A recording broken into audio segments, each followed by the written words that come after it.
What's going on, guys? In this video I'll be showing you with my partner Raiden 4 basic arm locks that we use in Filipino martial arts. I'm sure a lot of these locks are very universal. You might see it in other arts, but we're just going to do a basic breakdown so you can add it to your arsenal, and we'll show you a little bit of what it can turn into. You know, Filipino martial arts is all about that flow. It's all about turning one technique into another, ultimately using the puzzle piece as a whole to get your partner where you want them to be. So I'm going to break down the first one. Number one is just a standard wrist lock. This is generally the first lock that I teach my students as an introductory to locking up the wrist, the arm, so on and so forth. So I'm just going to show you how we do the lock from here. Basically what you want to do, if you're going to attack the right arm, you want to do your opposite hand. So it's going to be my left hand to his right arm, and I want my thumb in the middle of the back of his fist, and I want my four fingers wrapping around to the meat of the thumb here. So I want to use my thumb as more of a push, and I'm going to be peeling, almost like I'm popping something out of its case with my four fingers on the meat of the thumb there. So once I twist it, I'm going to be twisting it like a windshield wiper, and once you do this with a partner, you're going to notice that it's going to start to lock up. Once it locks up, you're going to start to push down diagonally. So you don't want to go too far because it's going to get locked up to a certain point. It doesn't really hurt much more than that. And you definitely don't want to go straight down because you're not going to get the maximum effect of twisting the wrist. So with one hand, if you're having struggles getting to the position, locking it in before you go diagonal, or even if you're having trouble going diagonal because your partner has a bigger arm, they have more dexterity, whatever it might be, you can always double up by using a right hand, thumb beside your other thumb, four fingers on the other side, and that's just going to help support it.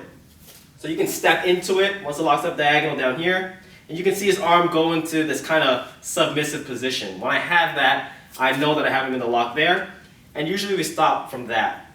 But a lot of the times, if you want to look for more application, just doing this wrist lock here, you can see there's obviously an opening that once Raiden feels uncomfortable, now I'm trying to lock him up. If I don't have any means of continuing into anything else, he could punch me, he can headbutt me, he can kick me. All of this is open.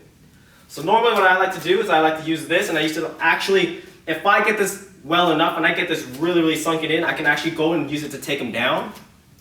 Or because I create this curve in his body, I can now use it to set up what I like to call an inverted arm bar. It's kind of like an Americana variation that we use in Kali. So there's multiple ways I can do it. The first way is dropping my right elbow inside the natural curve of his elbow. I'm coming around up to his chest, and I'm using this lock up here to hyperextend the shoulder. Okay?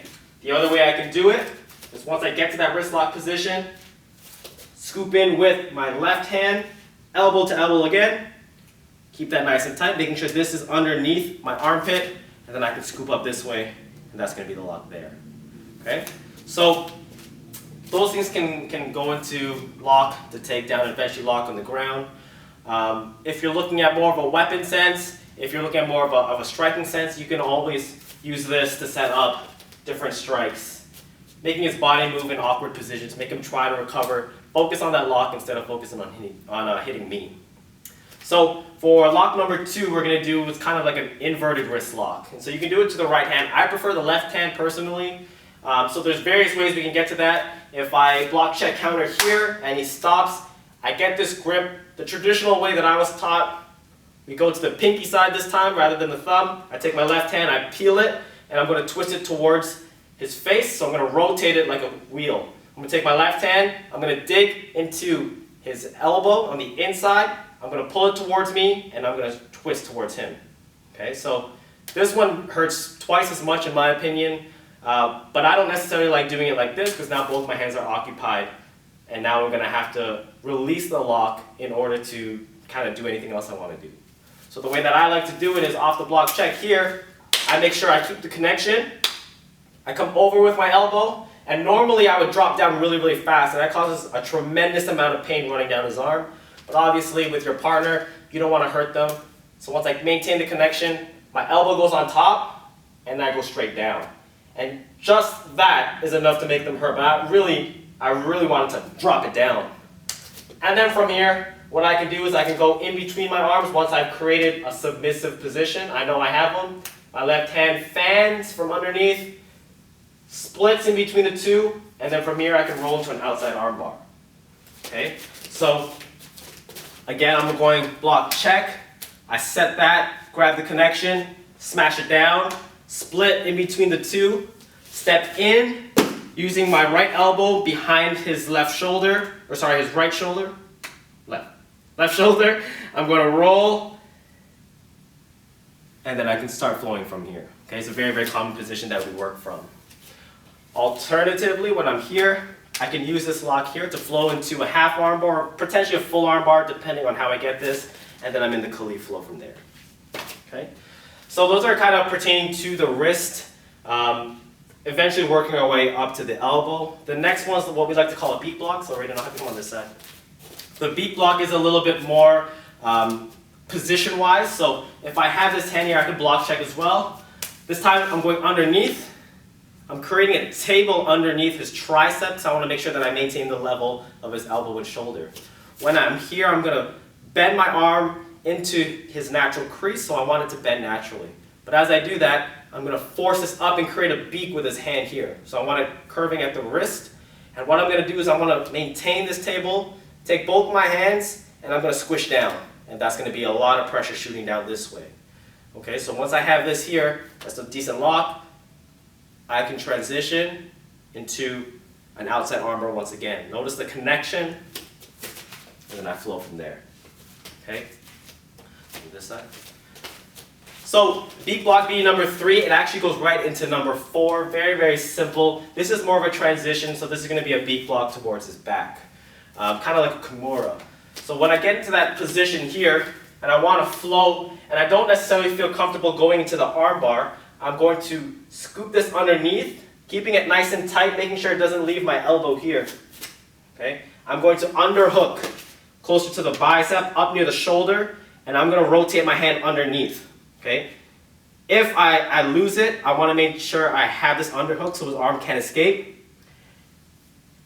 I'm going to bring this up, again, bending his arm behind his back here, twisting his wrist towards him, and I'm pulling this up here, and that's going to be the lock. Okay, from here, I can transition to a half arm bar, flow into the Khalif flow, so on and so forth. So again, from the top, we have wrist lock, we have an inverted wrist lock, we have the beat block, okay? We have the beat block, and then we have the transition scooping underneath, underhook, beat block behind their back here, all in which you can flow to different flows, offensive, counter-offensive, flow into takedowns, and then from there you can go into some ground control, so on and so forth. These are very, very introductory locks. They're a mere speck, so to say. It's the tip of the iceberg when it comes to different locks and different things you can do with Filipino martial arts. And especially what you want to understand when you're training, you want to use these locks to accent what you do. Right? If you're more a striker, if your goal is to detain them, you know, use these things to help build those areas up as opposed to just locking them. To me personally, locking is not enough. It's kind of like a disarm. Disarming will get you further into control and give you a more safer cushion when you go to lock and you go to kind of finish the job. So when I lock this wrist here, I can't just stay here. I don't want him to strike me. I don't want him to ruin what I've worked for. And this is just a mere opening. So now when I have this, he's got one more thing to worry about. So I'm most likely able to transition into something else depending on what it is I'm looking for because he's so focused on the lock. Okay, so those are your 4 arm blocks. Make sure you guys try that out. And when you are trying it out with a partner, please, please, please take your time.